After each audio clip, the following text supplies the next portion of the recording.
Stretch. You can put it on the board. Yes. Welcome to the Sports Circus. I'm your ringmaster, Sal, live from Mount Rushmore here in South Dakota. Yes, Mount Rushmore. Listen, folks, great place to make. Got to make sure you get over here. Check it out. All right, a big welcome in to everybody listening in on our CBS, NBC, and Fox Sports affiliates from coast to coast, as well as iHeartRadio, Spotify, Facebook, YouTube, AMP TV. We're everywhere, even hotel television. Today's show is brought to you in part by Legal Shield, providing legal protection and peace of mind. Legal Shield can help with traffic tickets, texting and driving, DUIs, court appearances, estate planning, even contracts given to people they don't understand, plus a whole lot more. For more information, contact Legal Shield at 213-245-1305. That's 213-245-1305. Again, 213-245-1305. Or visit them online for more information at nocourt.us. That's nocourt.us. All right. A big round of applause for everybody listening in, and also for, we have a couple of people with us today. And the first one, everybody knows him. That is two-time Super Bowl champion and American Ninja Warrior, Tyrone Poole. And there's Tyrone. How you doing today, buddy? Hey. Man, you know how I do it. I work that thing to the fullest, because just like Montel Jordan says, this is how we do it. This is how I do it. I work that thing. What's going on, Sam? All right. That's great stuff. Hey, you know what, Tyrone? Listen, we have a special guest today. In fact, he is a three-time NCAA national champion, an NBA champion, also as a coach, a two-time CBA champion, and author. The Addiction That Drove Me. Henry Bibby, welcome in. Thank you. It's nice to be in here. Tyrone, I like that song. That's pretty good. I know how you doing, Mr. Bibby. Nice to talk to you. Montel. You too young for that, okay? You too young for Montel.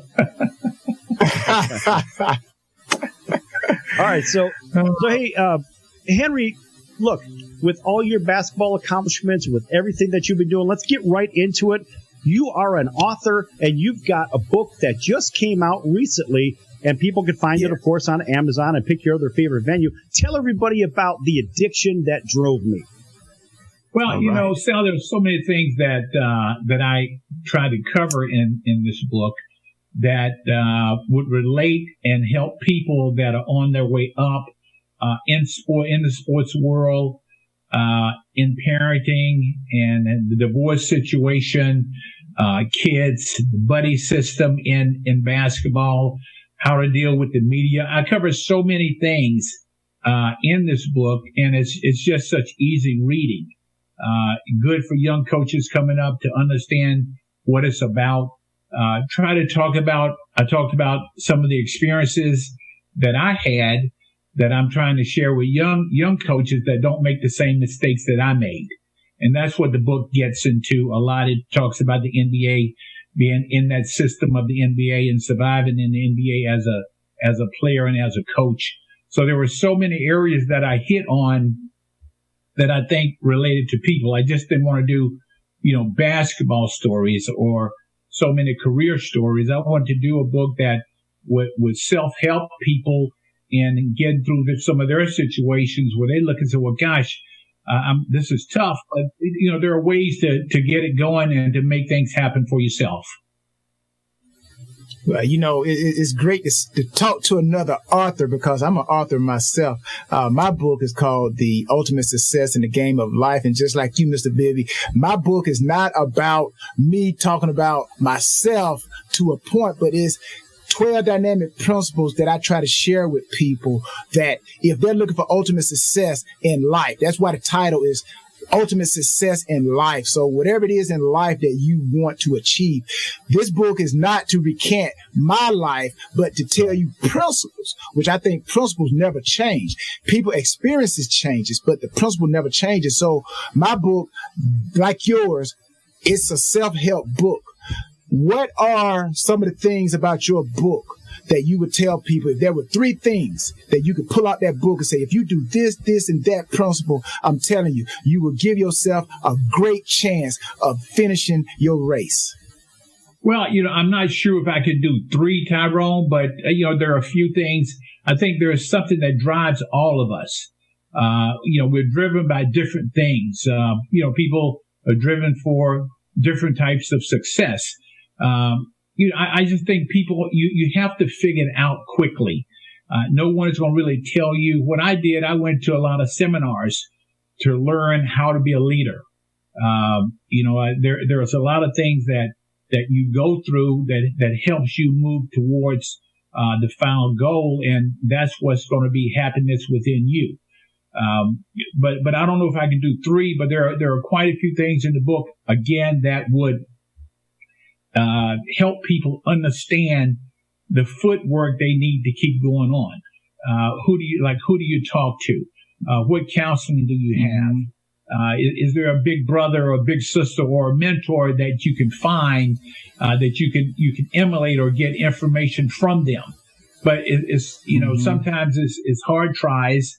Coming up through the old school, I really didn't have anyone to look to give me answers because the people around me didn't have the answers. We were just, in a survival mode the whole time. So as I went through life and gotten older, I look back and I can see things now at the age that I am now, of things that helped me get to different points of where I am and what other people need to do. It's a lot, I think, people need to do of what they want to be successful with.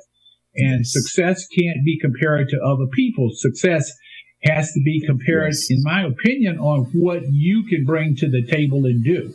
I thought I was a very, very good basketball player, but I was never a Michael Jordan or a Kobe Bryant. But with my ability, I was happy to have gotten where I've gotten with my ability. So I utilized as much of my ability as I could use to get there to help me be successful. So I never compared myself to those guys. I could compare myself to me and how much more I could push myself into.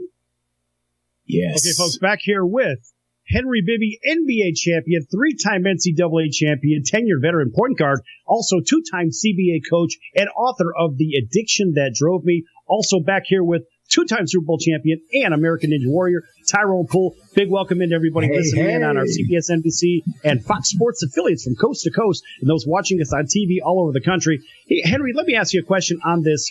On the footwork, I love the fact that you mentioned the footwork because, listen, in every sport, I don't care what it is, all the 4 major food groups nonetheless, and some of the others, including tennis and golf, etc., we talk about the footwork all the time, and the footwork is so important. Now, in football, Tyrone, you can get turned inside out, but in basketball, listen, we know, Henry, that you can also get turned outside in, too. So tell us about the footwork for The Addiction That Drove Me. Well, the footwork is figuring out the road you're going to take. That's the toughest part for any of us to do. There are so many roads that we go down trying to find the right road, and you're going to make mistakes in life. Life is not a perfect world that we live in. So I've been down so many roads. I think I became a pretty good coach going down so many different roads on my own. I didn't really have a coach to learn things under. So the footwork came with me going through all these scenarios to get to the knowledge that I have now. Even in parenting, even in marriage, even in raising kids, there are footwork. We don't make always the perfect decision. I wish during my situation I could have had, counseling, really a marriage counsel to help those situations get better. So as we get older, more things have come to the table that's helped us become who we are and to make less mistakes. And that's what this book is all about, is to try to share information with young coaches to where they don't make the same mistake in trying to get what they want. First, you got to get the vision of what you really want and where you want to go. And then you have to put yourself around people that are successful, that have done that, to get you there. I've read so many books, I watched so many films on so many coaches that I come up with what fits me. You have to get what works for you. I was in a situation with Keith Smart in Venezuela. Keith Smart is a very good friend of mine, and he was into Christianity. He was really into religion. And he said, this works for me. It might not work for you. So we all have different footprints that we take, but the ultimate goal is to reach the peace and the perfection within each one of us, not compare it to somebody else, but what you can do. Everybody doesn't have the same goal. Everybody's not going to get the same outcome. But again, you can get the outcome from yourself, doing what you need to do and applying yourself in certain ways to be able to get there. Well, I tell you what, Mr. Bibby, you said something about don't compare yourself. I tell that. I got 2 kids. I tell them that all the time. The only person that can stop you is the person that you look at every day in the mirror. So when you say don't compare yourself, it even take me back to one of my favorite scriptures. It says, imitate those who through faith and patience inherited the promise. So everybody's experience is going to be different, but I do believe that there are principles that you must follow to get the same result. If you run the 400 meters, you got to practice like those who run the 400 meters. You may be different than them. Your running style may be different, but what it takes to run that 400 meters is what it is. So you always want to make sure you do the principles, but don't try to compare yourself to nobody. So just like the sports circus, we don't compare ourselves to nobody. We are an original, baby. So stay tuned. We got more Mr. Henry Bibby on the sports circus.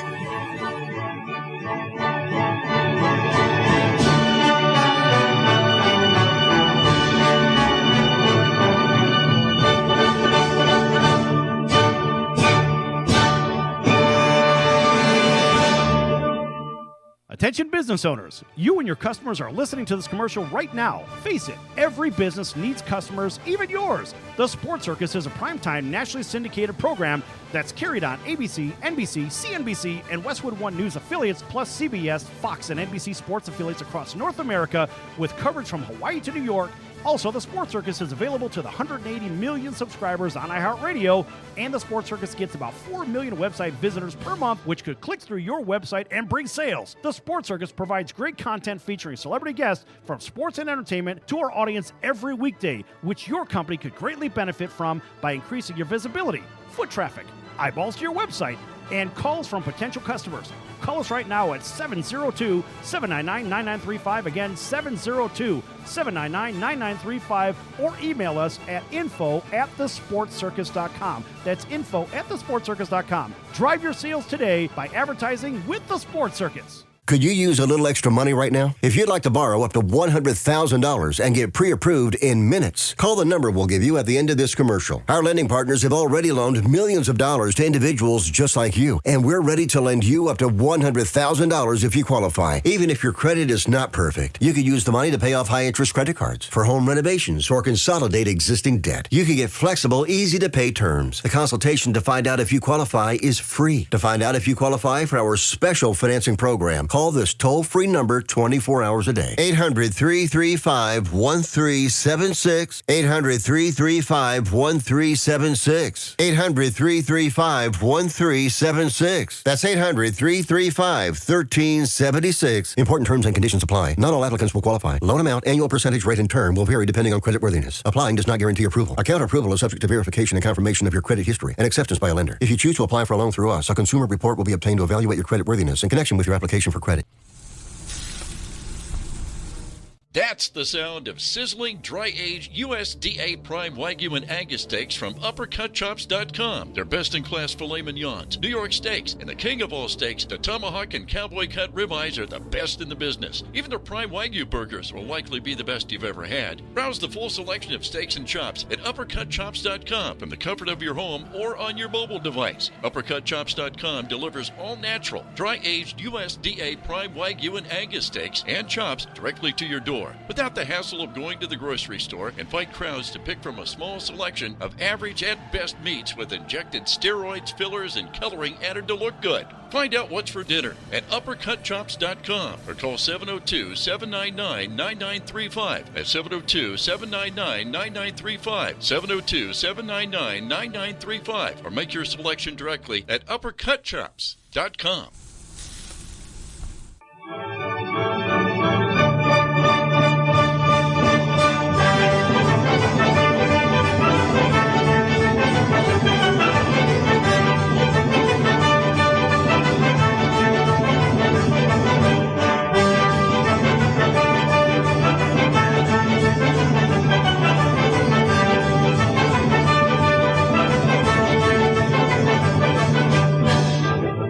Welcome back to the Sports Circus. I'm your ringmaster, Sal, live from the AMP TV mobile studio here in South Dakota, right out in front of Mount Rushmore, folks. What a great sight. See all the state's flags on either side of me here. I'm in the bubble, so nobody can really be heard, but I'll tell you what, it's awfully noisy out here because everybody's excited. We have a great day. And I'll tell you what, everyone wants to come out and enjoy this wonderful scenery, and it really is a sight to behold. All right, folks, this segment is brought to you in part by Cali Vegas, helping people create and host their very own radio, TV, or multimedia talk shows. Cali Vegas can help with everything they need to get out of sitting in hours of traffic every day or to reinvent themselves, because you never know. They've been sitting around for maybe several months, and they need to do a little bit of that and host their very own talk show in their very own home studio. For more information, contact Cali Vegas at 949-445-1119. That's 949-445-1119, or visit them online for more information at calivegas.com. That's CALI Vegas.com. And a big welcome back to everybody listening in, of course, on iHeartRadio, Spotify, or CBS, NBC, and Fox Sports affiliates from coast to coast. Those listening also on YouTube and watching us on YouTube, make sure you hit the subscribe button. Same thing on amp.tv, on Facebook. Make sure you follow and subscribe. And a big welcome into everybody that's listening in or watching in hotel television in 650,000 rooms from coast to coast. Welcome in, as well as everybody on Magic 97.9 FM in Las Vegas. All right, back here with Tyrone Poole, two-time Super Bowl champion and American Ninja Warrior, and NBA champion, three-time NCAA champion, two-time CBA champion, author. Yes. That would be this guy, Henry Bibby, right over there. Big round of applause for Henry. Bibby. Yeah, that's the one. All right, so hey, Henry, right off the bat, we talked about the book. I want to get back into the book in a little bit, but tell us a little bit about growing up in Carolina. Interesting story, very interesting background. Well, it's really, really interesting. I grew up in North Carolina, and, segregation was, integration was all there during that time. We're going through some tough times in this world today, but, that's been happening for a long time, what you're seeing happening now. Yes. I went to all black high school. I went to a small black high school, 19 kids in my class, and that's what I kind of talked about in the book a little bit. And the whites went here and the blacks went here. And that's the way it stayed. And, it's kind of like that in this country to this day and time. But, there are a lot of things that opened my eyes, to this. And I think you have to know people and be open to have a situation where you don't see color. Okay. And I know it's tough for a lot of people to see that, but, I grew up, I grew up prejudiced like a lot of black people in the South grew up at the time, because I knew the ramifications of crossing the line. I came to California my first time living with a white family, and I talk about it in the book, and I locked my door every night because I knew the white people, the KKK, were coming to get me. I knew that. And this was in 1968. And I stayed with a family named Andy Hill in Westwood. The mother treated me like I was one of her sons. And it opened up a whole new line of thinking for me in regards to race. And in the South, I stayed on my side of town. The whites stayed on their side of town. You drove straight ahead, looking right ahead. I went to, like I said, I went to all black high school, and, the white school wanted me to come over to their side, to play basketball my senior year, but my family and my principal and my coach didn't want me to go, so I finished up at the black school. But in moving to Los Angeles, moving in with this white family, totally different. I'd never eaten cinnamon toast in my life. I didn't know what that was. My breakfast consisted of grits and fatback meat and molasses. So that's what we ate. Life turns so many different corners for you. And now, I've gotten to the point where you don't see color. You see people. There are good people all over, good and bad on both sides. So you try to look at, who you are more so than anybody else. And there's a lot of change that has to go down in this country, and hopefully we can be a part of making that change. But, growing up in the South is tough. It was tough during that time. And it hasn't been that long ago. That's the whole thing. It hasn't been that long ago. I love the way that you have, I love the way that you identify with it. And I know, Tyrone, you have a little bit to add to this as well. You've grown up where you, as well. Go ahead and tell everybody a little bit more about that. Well, I want to ask Mr. Bibby this question here. When you talk about change, and we all understand that change, it needs to happen in this world. Now, a bridge, everybody knows what a bridge is, the Golden Gate Bridge or whatever bridge you want to call it. But if a bridge that connects one side to the other so that they can come together to introduce one side to the other, what would be a word that you would say, this is one word that if we embrace this word, it could connect each side so that we could have more understanding for one another? I would say love. I'd say love would be the word. There you go. Yes. That would bring everybody together. It's all one. We're all going for the same purpose. We all want the same purpose. We all want the same thing. We want peace. We want everybody to live a comfortable life. It's just too much hatred going on, and it doesn't need to be that. Yes. We need to, look ahead, love our brother and keep moving forward. It gets tough at times, but, sometimes you just have to throw everything aside and bring love in your heart. And that's what, Dr. Martin Luther King talked about, during his time. And, Malcolm X was a little different in talking about his time, but the same results was basically what they wanted. They wanted unity, for the people. And that's what we need to get now.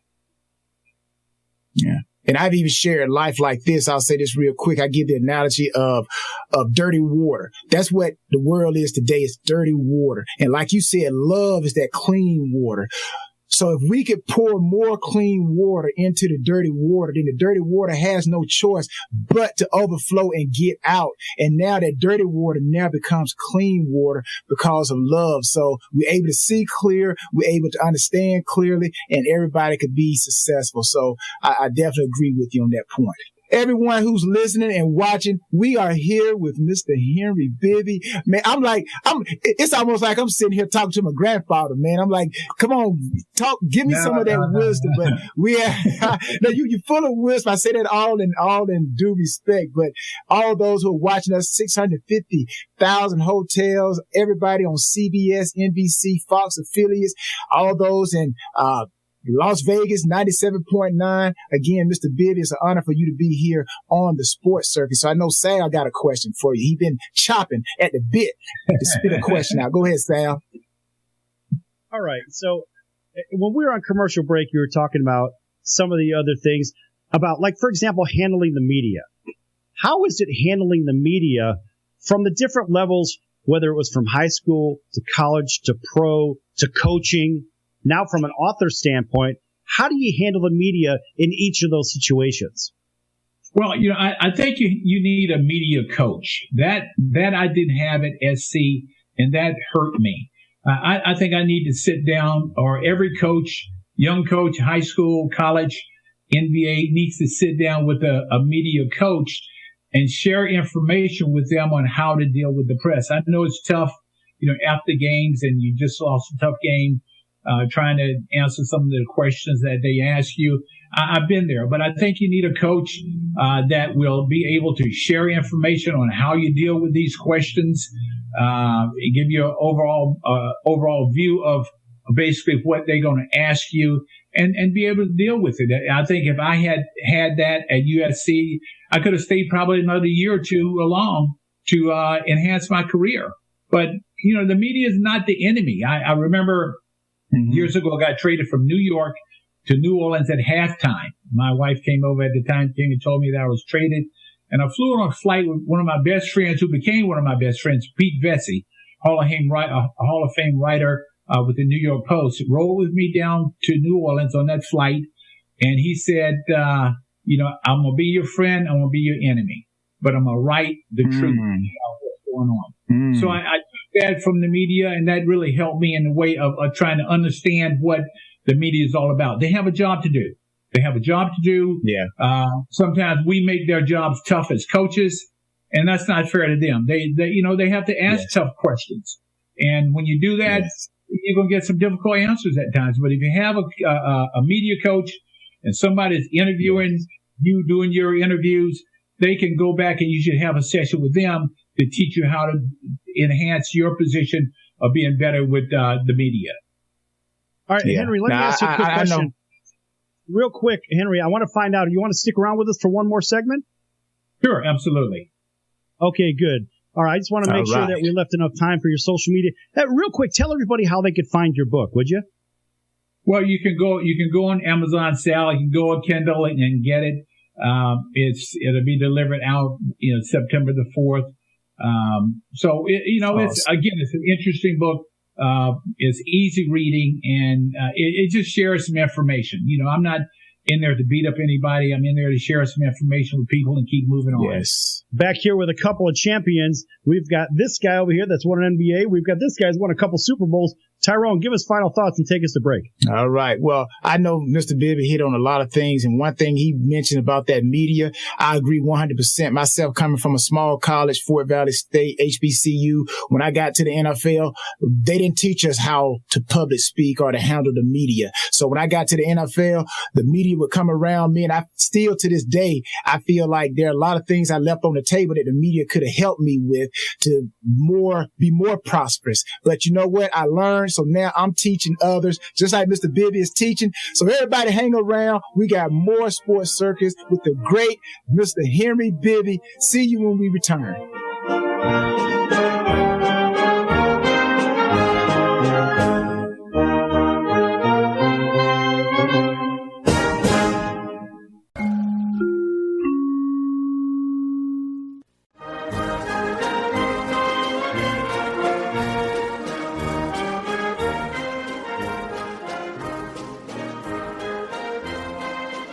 Welcome back to the Sports Circus. I'm Roy Firestone. Now it's time to throw it back to Sal.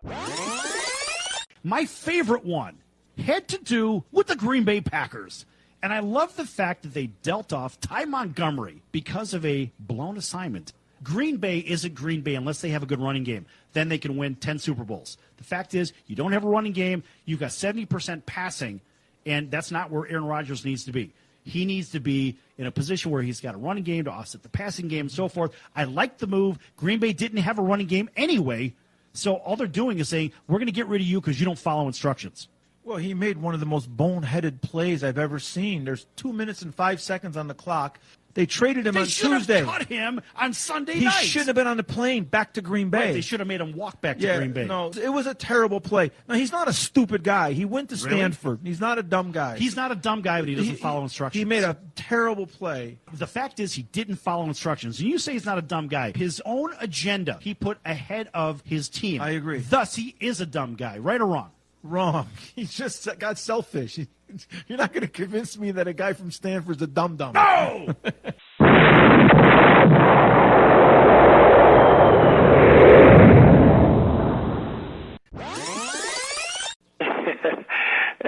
This is Sidney Justin from the Miracles. So you heard yesterday's show at Roy Firestone. Did you hear a little clip about him going into the office where Smokey was at? And that was really good material, wasn't it? Yeah, that was really funny, man. Yeah, and then you heard him. I thought it was hilarious. It was cool, though. It was cool. Really cool story, man. I enjoyed listening to that. Right, and then he gave a couple of bars. Can you give us a couple of more from Ooh Baby Baby? And let's see if you could do it better than Roy Firestone. Come on, man! All right, you know what? Why not? I did you wrong. My heart went out to play. But in the game, I lost you. What a price to pay. Hey, I'm crying. Ooh, baby, baby. How's that, man? That's Is that incredible. okay? Is that good enough? That's incredible. That's fantastic. You know why? Because that's what you do. You're in the incredible business, Sid. That's awesome. Yes! Only on the Sports Circus. You're going to get sports? You get music?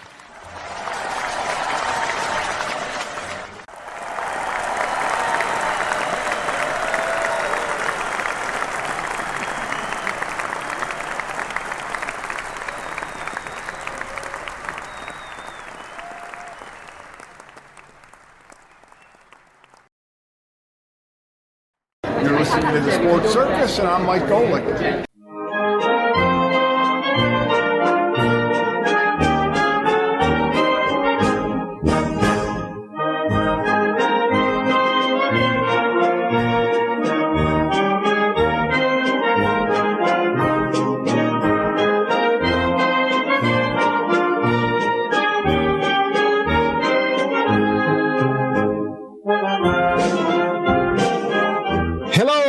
welcome back to the Sports Circus.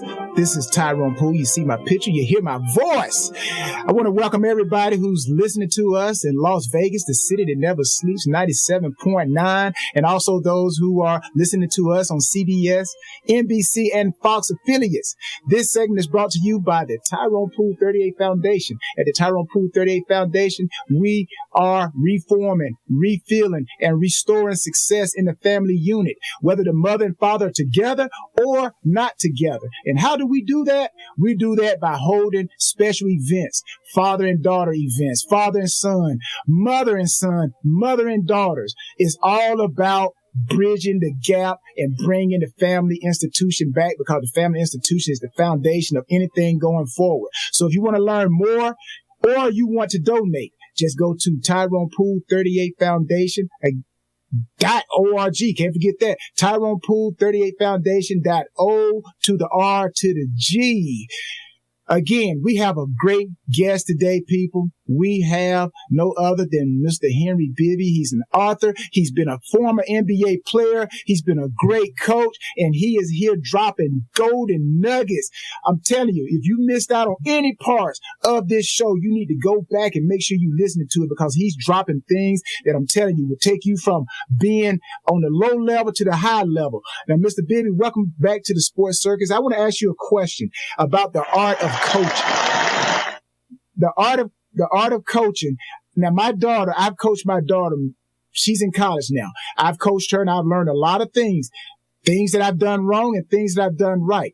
Now, you having a son, which I want to get to Mike Bibby. That's why I'm talking about my daughter, because it's kind of tough being a pro and then you try to coach your kids. But being the art of coaching, how would you describe a great coach, and what is the art of coaching, getting athletes to do what you want them to do so they can be successful?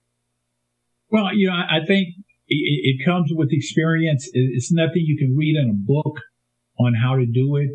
I try to take a lot of things that like I said before, that I've done in the past, the mistakes I've made, and try to apply them.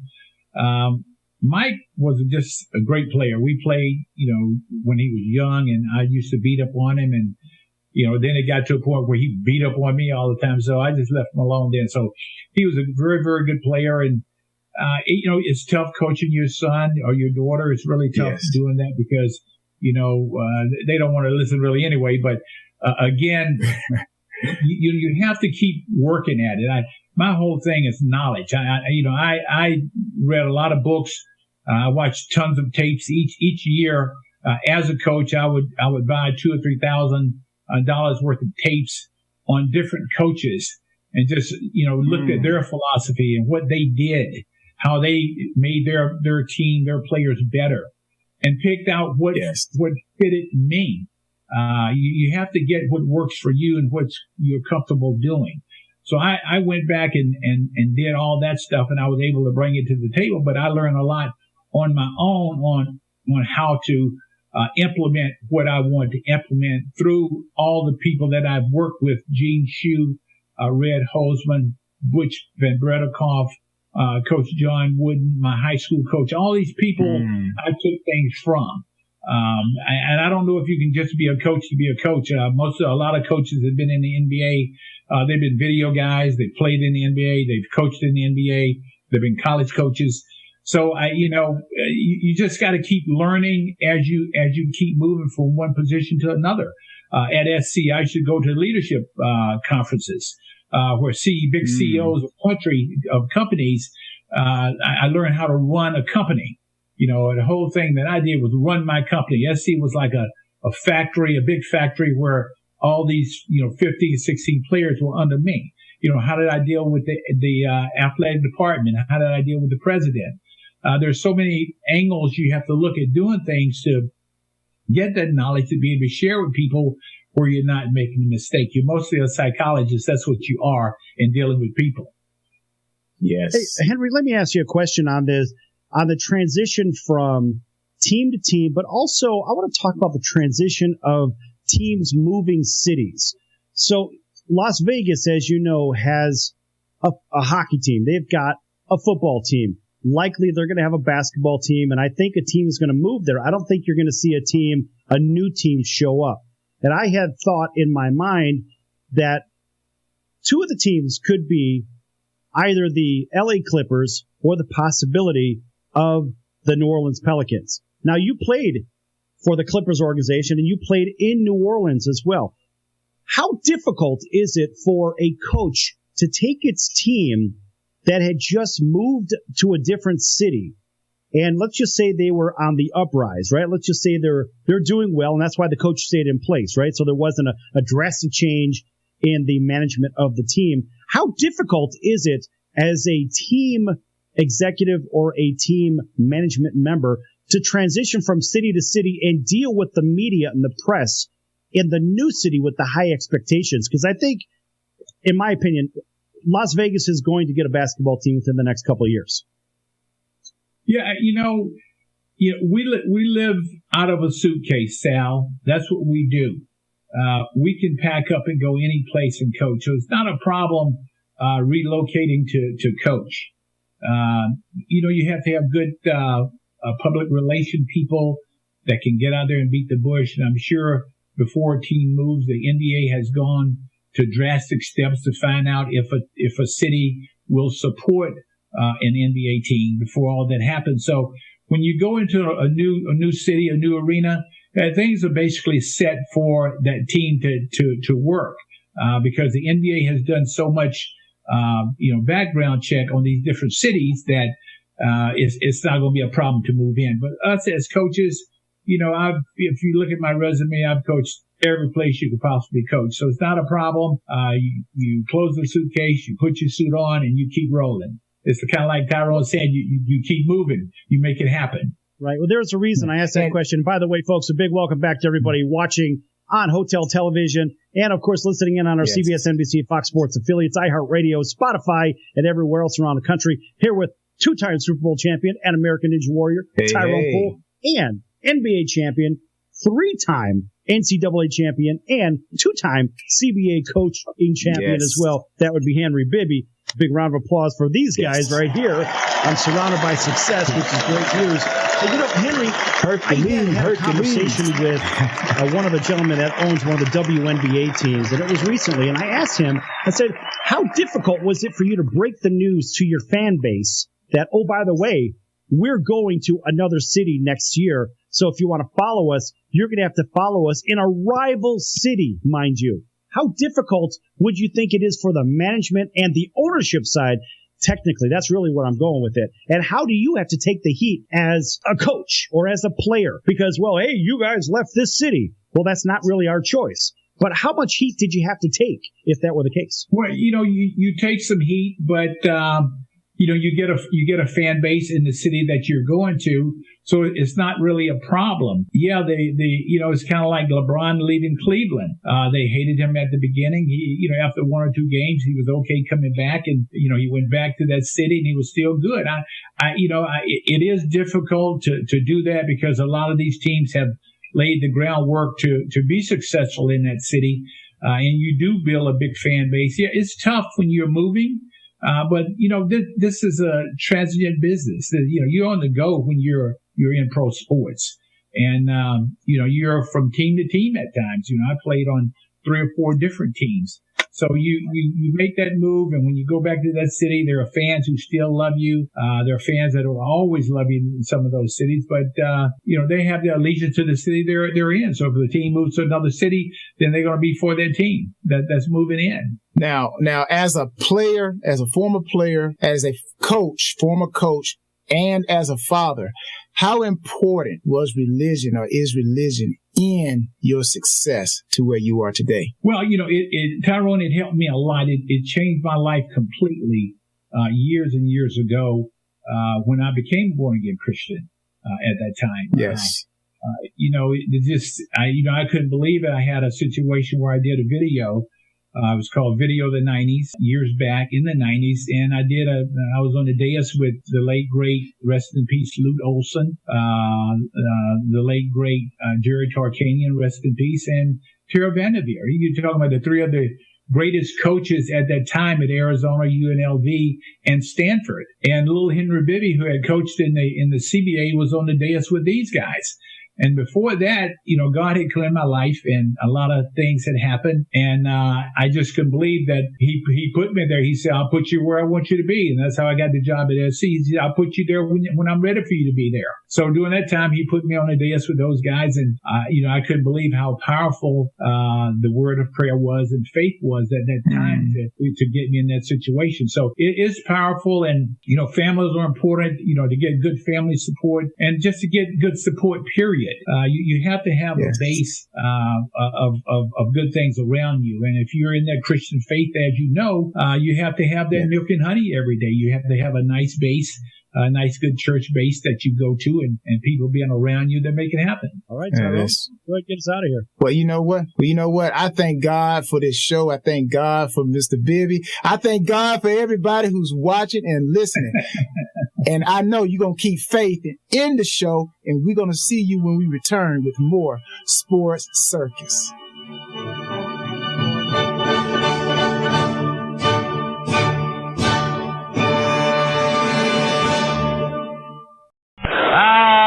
Can't beat fun at the old ballpark, friends. High pop fly. That would be a home run in a phone booth. I don't know what the big deal about Cracker Jack is. Did you ever go and buy a pack of Cracker Jack thinking you're going to get a prize and find no prize in the box? Here's the pitch. That might not sound important to some people, but when you're a little kid, especially from humble origin, and they cheat you out of a prize. There's a bouncing ball. Second baseman has a Barbary over to first. It's hard to think in laudatory terms of the product. I think if there was an occasional box of Cracker Jacks that found no prizes for the little Harry Carey many years ago. You got that right. And boy, when a box of Cracker Jack to me meant a lot of money. Here's a pitch, bounce foul. That's the most asinine marketing I've ever heard of.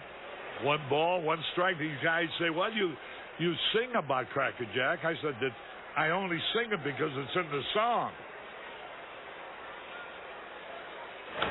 Here's a pitch, foul back. And I wouldn't be a bit surprised, even to this day, some youngsters who buy a box of Cracker Jack don't find a prize in the box. 1 ball, 2 strikes, 2 out. Well, if you're going to talk about our congressman being crooked, here's a pitch, foul out of play. Why not talk about commercial products who don't do what they represent to do? They told me when they hired me it was a temporary job. Born and raised in St. Louis, and you can imagine the Cardinals were my favorite team from the day I could remember. And all of a sudden, the miracle of life, I'm broadcasting Card games. I own the town and broadcast them for 25 years, and I thought they're going to give me a gold watch, and they gave me a pink slip. Then I went out to work for Charlie Finley for a year, and that's par for the course. Came to Chicago, and I was with the White Sox 11 years, and now with the Cubs. Never missed a game, never missed a time at bat, never missed a half inning that I was supposed to do. You know, Chicago is such a marvelous city. Hey, we got some Chicago people. You know, you never succeed in this business until you've had the experience of working with a terrible hangover. Not until you've been able to come through with flying colors under those circumstances can you consider yourself a professional. Lord knows, I've had more than my share of hangovers. There's a drive, way back. It might be. It could be. And it is. Holy cow! This crowd is wild.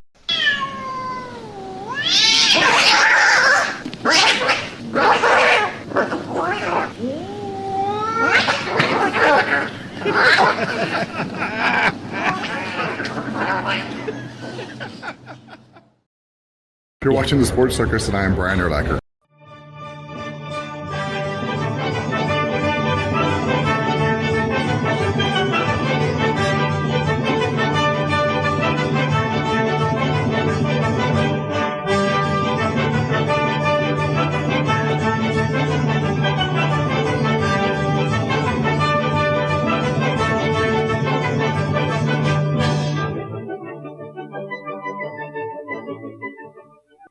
To have some fun and talk a little bit about my book.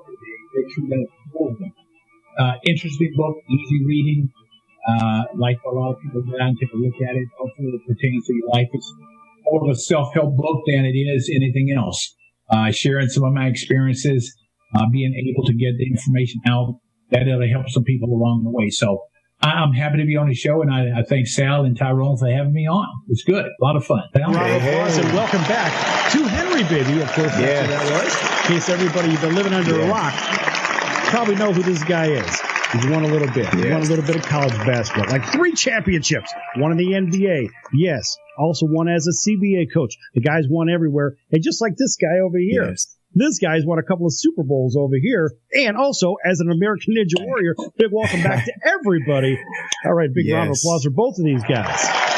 All right. And welcome back to everybody listening in on Magic 97.9 FM over in Las Vegas, KSIX down in southern Texas, over in Corpus Christi on our CBS Sports affiliate, as well as our friends over in Honolulu on CBS Sports 1500, Los Angeles on KCAA, our NBC News, CNBC Financial, and CBS Sports affiliate, WDJY over in Atlanta, WBNW in Boston, and everywhere else, those streaming on YouTube. Make sure you hit subscribe, as well as everybody else on Facebook and Instagram and Twitter. We're everywhere, even hotels from coast to coast, 650,000 rooms. I'm your ringmaster, Sal, back here with the guys. Tell you what, this is a good conversation, and I'm just going to let Tyrone take it over right now. Go ahead, buddy.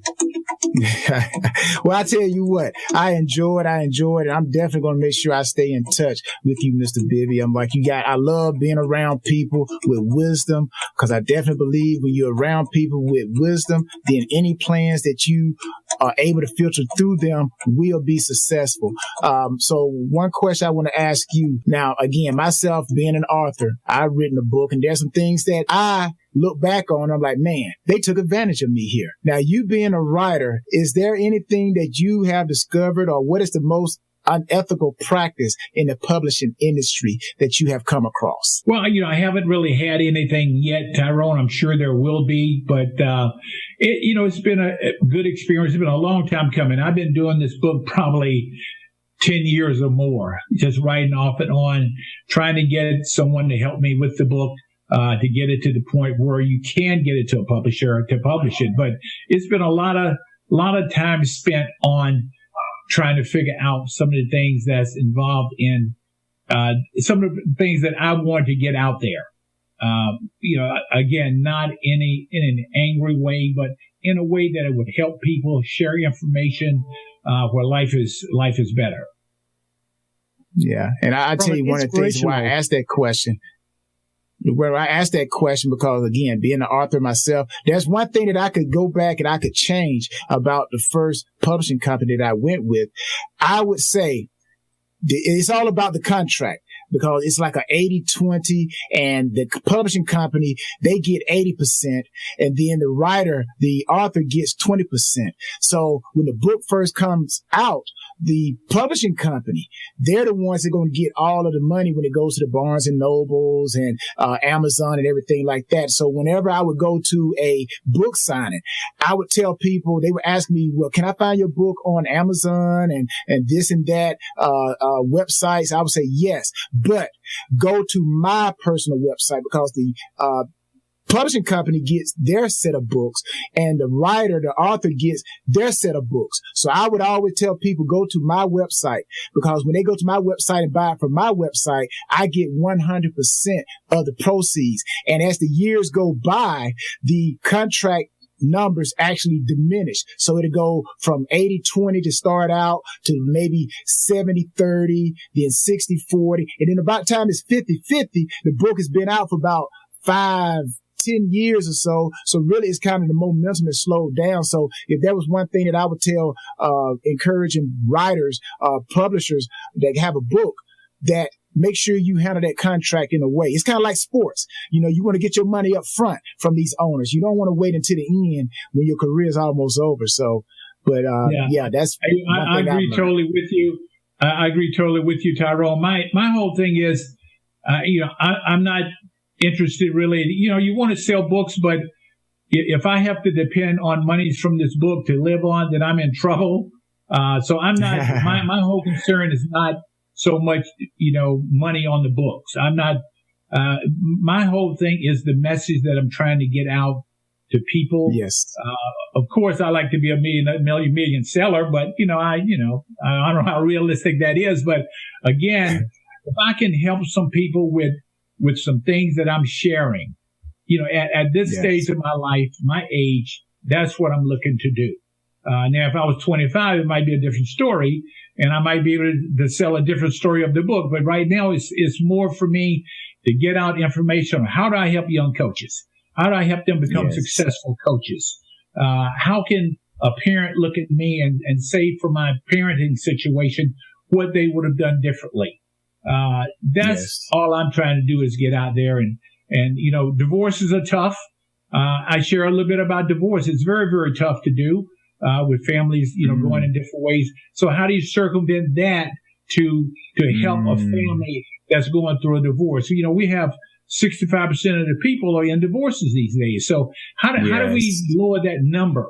And that's what hopefully some people can look at me and say, I would do it differently, or a different way I would do it. And maybe if I go back and had to do it again, I would do it differently. So there are things that I'm trying to get out there to people that hopefully will enhance their life.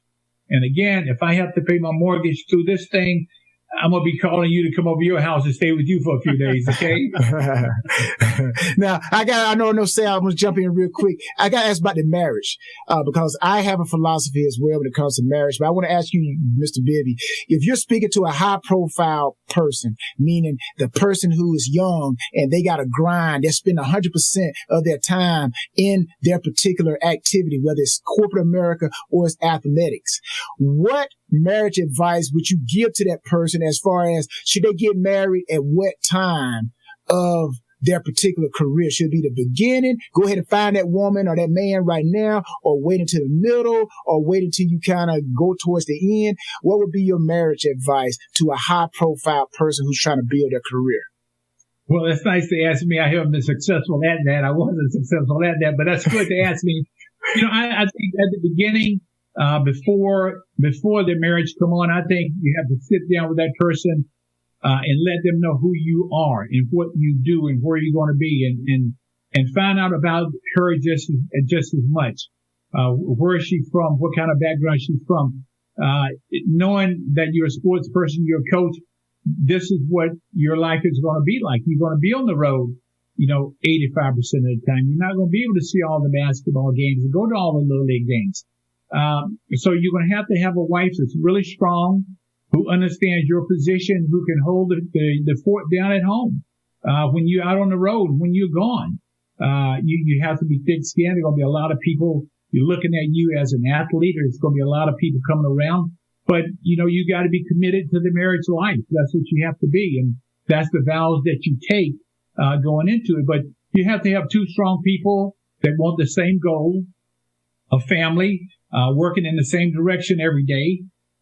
But when you're away, they have to be the man at home. That's the way it is until you get back. So all that information has to be shared, has to be talked about. It has to be communication involved in that.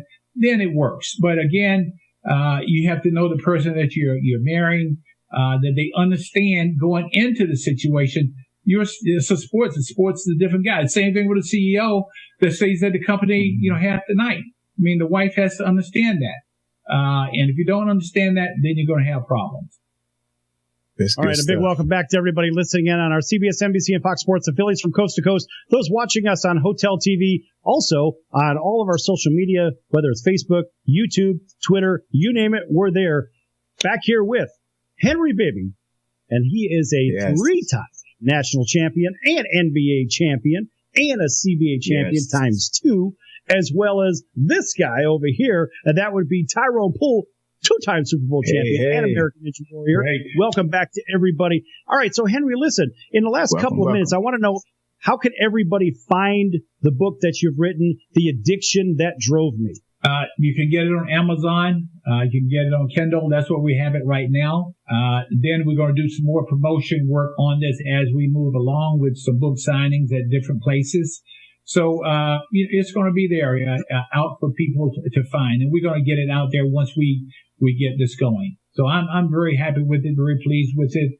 Hopefully I'm not going to make anybody unhappy with it, but it wasn't written to make anyone unhappy. It was written to help people along the way, to understand that life is not easy. Life is not smooth every day. Mm-hmm. Although you've been in the NBA, you've been a champion and all that, it doesn't mean life is a given. It doesn't mean that it's easy. Yes. So there's a ton of work that has to go into it, and we've all made mistakes. If I have to go back and do mine again, I would do some things differently, absolutely.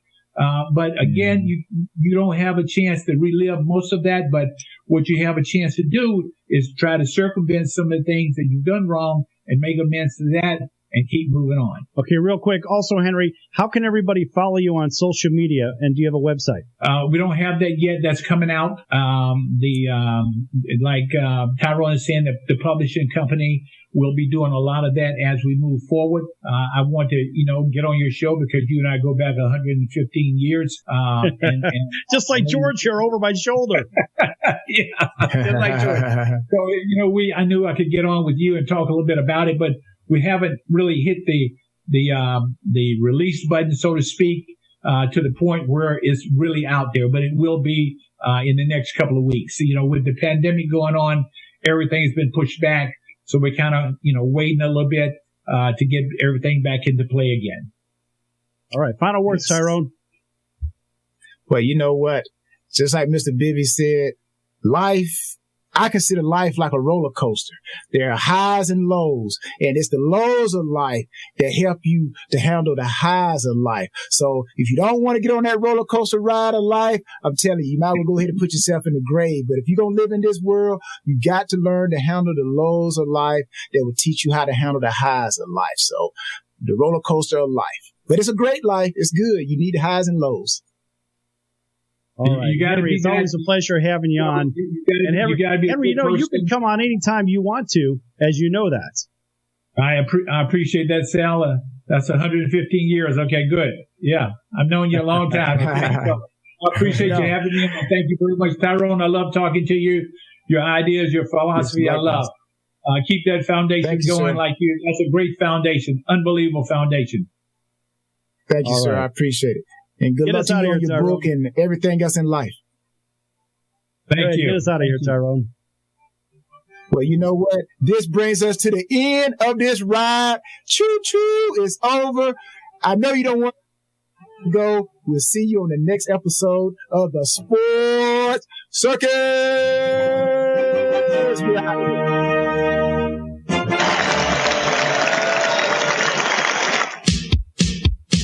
So, you want to be in show business. Do people tell you that you're really funny, you have a great personality, and you should have your own talk show?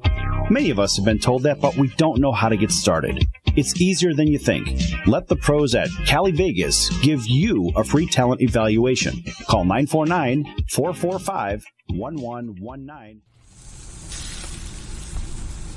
That's the sound of sizzling, dry-aged USDA Prime Wagyu and Angus steaks from UpperCutChops.com. Their best-in-class filet mignons, New York steaks, and the king of all steaks, the tomahawk and cowboy cut ribeyes are the best in the business. Even their Prime Wagyu burgers will likely be the best you've ever had. Browse the full selection of steaks and chops at UpperCutChops.com from the comfort of your home or on your mobile device. UpperCutChops.com delivers all-natural, dry-aged USDA Prime Wagyu and Angus steaks and chops directly to your door, without the hassle of going to the grocery store and fight crowds to pick from a small selection of average at best meats with injected steroids, fillers, and coloring added to look good. Find out what's for dinner at UpperCutChops.com or call 702-799-9935. That's 702-799-9935. 702-799-9935. Or make your selection directly at UpperCutChops.com.